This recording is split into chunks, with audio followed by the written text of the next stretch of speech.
So welcome to the third installation of my three-part video exploring what the great top three composers might have thought about synthesizers. So today we are on Beethoven. We're going to conclude this question in this video because I ranked the other two as well. So based on my ramblings and examining who Beethoven is, I'm going to pair him up with Mozart and Bach, and we're gonna see some stuff.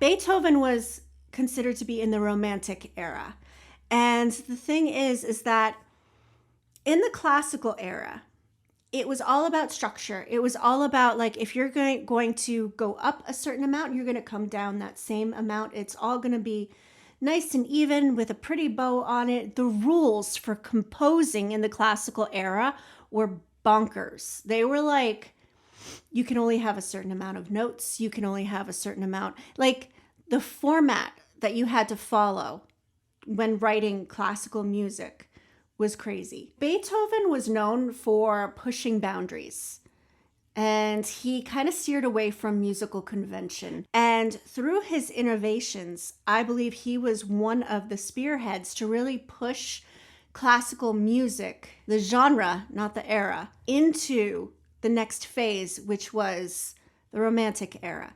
In the Romantic era, it was all about emotion, and it was about feeling, and it was about bending the rules quite a bit. So considering what an innovator he was, it does make me think that, if he had seen a synthesizer, if, technology wasn't so foreign to his time, I think that he would have viewed it as a very valuable tool for innovating further. However, there is one caveat that I'm keeping in mind. He was also known for being very skeptical of any kind of new technology that could be used just to make his music more marketable. He really worked hard to focus on the purity of his sound. He always wanted to avoid things that were gimmicky. That makes me think that if he were going to go for synthesizers, it would have to really serve his music and be true to the sound that he was looking for, or the sound he was going for. It wasn't going to be just some flippant, let me try it, let me see how the people react to it. Like, that was not his style at all. So unless he saw it as something that served a purpose for what he was creating and what he was writing, he might not have gone for it. He might have been like, what is this newfangled nonsensicalness? I think one thing that a lot of people know about Beethoven was that in his later years, he went deaf. He actually composed the Ninth Symphony, and he couldn't even hear. He didn't even really know if people liked it until, like, the entire audience leapt up and applauded, because everything that he was writing was actually in his mind's ear. And that's actually a concept that I like to push when teaching music, is what's in your mind's ear. Just like your mind's eye, you can close your eyes, and if I say elephant, you can picture an elephant. If I say purple elephant, you can picture a purple elephant, I'm sure, as crazy and outlandish as that is. So that's your mind's eye. So your mind's ear can hear notes, and it can hear songs. If I said, think of the song Happy Birthday, you could probably hear it, right? That's your mind's ear, your memory to recall those notes and those sounds with those rhythms. So Beethoven kept all those notes and those rhythms in his mind, and he just knew what notes he was hearing, what intervals they were moving in, meaning like from one note up or down to the next, how far those notes were going. And we're talking about like a huge orchestration. Like, it wasn't just for one instrument. It's crazy. So, I mean, that kind of determination to bring about a vision that you had, so to speak, and something that you hear, not see, vision. That kind of determination, I would like to think that he would utilize any tools that he had at his fingertips. So synthesizers really could be a very valuable tool to Beethoven. But anyways, I'm going to give you a taste. Yeah, you all know this one. I don't even have to play much of it because you just know it, right?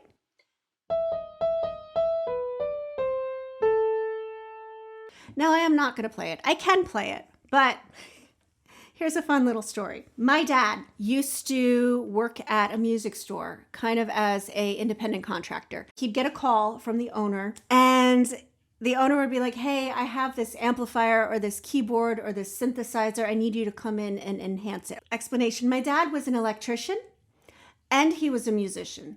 And he just loved taking things apart, examining the guts. Like our house when I was little, we had it was like a graveyard.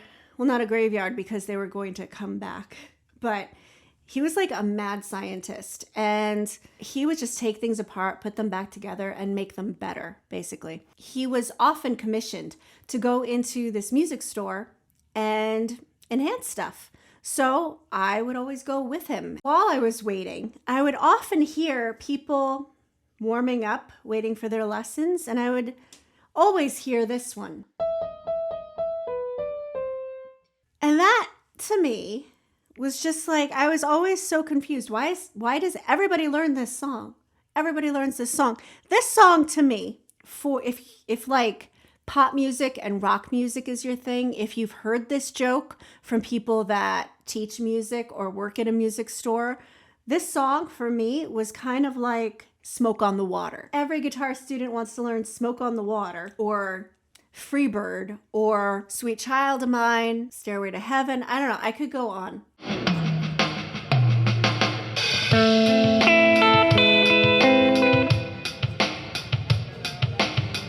Furley's was my first introduction to that song that you hear everywhere. So I never really wanted to play it and I never really wanted to learn it. I have taught it myself a bunch of times, but I'm not playing it for you. No, I'm not going to play it for you. So you know what I'm going to do? I'm going to play you the MIDI.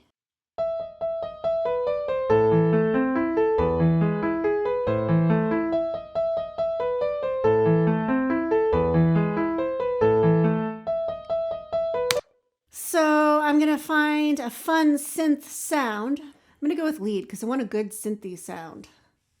I always say that and I don't mean the plug-in synthy.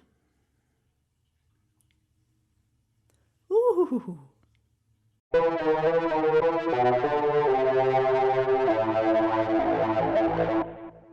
It's a one-note sound.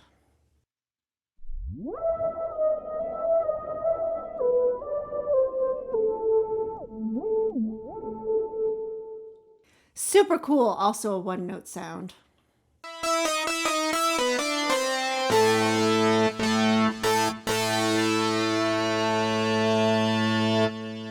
All right, this one has a nice sawtooth and a mod wheel that adds some vibrato. I like it. I think I'm going to go with that one. All right, let's listen to this.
Okay, I liked it. But then again, I'm biased because it's a sawtooth wave. I mean, that was cool. That was like something you could really like bop your head to. Yeah. I especially like that last chord, like right here, like this.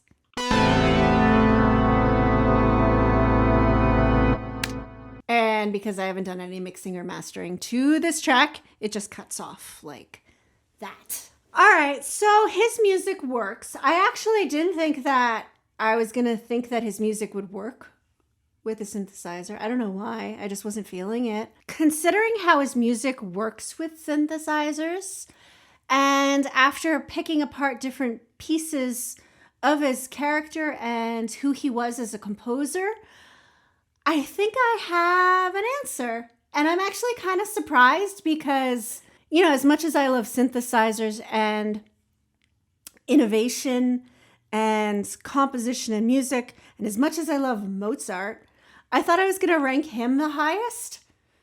And I think he's actually going to be the lowest. So, to recap, Bach, I ranked as an 8 because I felt that he had so much commitment to being uncomfortable and being obsessive about music.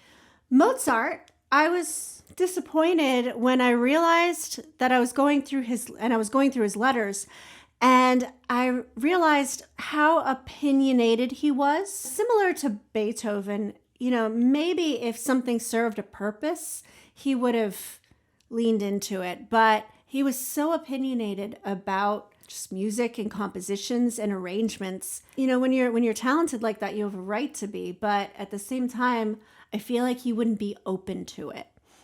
So I ranked him 5.5. Beethoven, I'm gonna give him a 6. I'm torn between 6 and 7, so maybe 6.5. I feel like he would be more open to it than Mozart, but maybe less than Bach. So that's really all I have to know. I think Bach wins, honestly. I think that's my vote. What's your vote? That's what I want to know. You can't just say which composer you think would have adopted synthesizers if given the opportunity, but I want to know why. I'm doing the teacher thing, and I want to know your why. That's a wrap for this 3-part session. And that was a lot of fun. I had fun, and I hope you enjoyed all of our exploratory journeys down rabbit holes that are somewhat nonsensical in the essence of their question, but they were fun. If you enjoyed what you watched, what you listened to, please do me a favor. I would love it if you subscribe to my channel, so that I could keep you in the circle of people that are informed every week when I release a new one of these videos. And like this video if you liked it. If you didn't like it, stick around. Maybe one day I'll do something you like. Have a fantastic rest of your day. Go listen to these compositions I shared with you if that's something that you fancy. But otherwise, I will see you next week. Bye.